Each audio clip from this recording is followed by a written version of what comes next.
مصر میں زمانہ جاہلیت سے یہ دستور چلا آ رہا تھا کہ جب بھی دریائے نیل ٹھہر جاتا تو ایک حسین اور خوبصورت لڑکی کو قتل کر کے دریا کے حوالہ کر دیا جاتا تو دریائے نیل پھر حسب معمول چل پڑتا۔ حضرت عمر فاروق رضی اللہ تعالی عنہ کے دور خلافت میں جب مصر فتح ہوا اور حضرت عمرو بن عاص رضی اللہ تعالی عنہ وہاں کے گورنر مقرر ہوئے تو اس وقت بھی حسب معمول دریائے نیل کی روانی ختم ہو گئی اور وہ ٹھہر گیا۔ اس موقع پر حضرت عمرو بن عاص رضی اللہ تعالی عنہ سے لوگوں نے اس دستور کا ذکر کر کے اس کے مطابق عمل کی اجازت چاہی۔ حضرت عمرو بن عاص رضی اللہ تعالی عنہ نے فرمایا کہ یہ جاہلیت کی رسم ہے، ہم ایسا نہیں کریں گے، البتہ امیر المومنین حضرت عمر فاروق رضی اللہ تعالی عنہ سے میں مشورہ کروں گا۔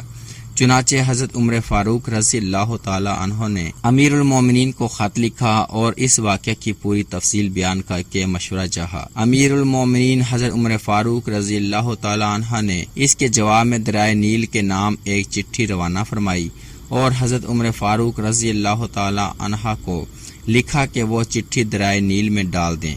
اس چٹھی کا مضمون یہ تھا کہ یہ اللہ کے بندے عمر کی طرف سے دریائے نیل کے نام، اما بعد اگر تو اے دریائے نیل اپنی طرف سے جاری ہوتا تھا تو مت جاری ہو، اور اگر اللہ واحد قہار نے تجھ کو جاری کیا تو ہم اسی سے سوال کرتے ہیں کہ وہ تجھ کو جاری کر دے۔ حضرت عمرو بن عاص رضی اللہ تعالی عنہ نے یہ چٹھی دریائے نیل میں ڈال دی۔ ڈالنا ہی تھا کہ دریائے نیل خوب تیزی کے ساتھ رواں ہو گیا۔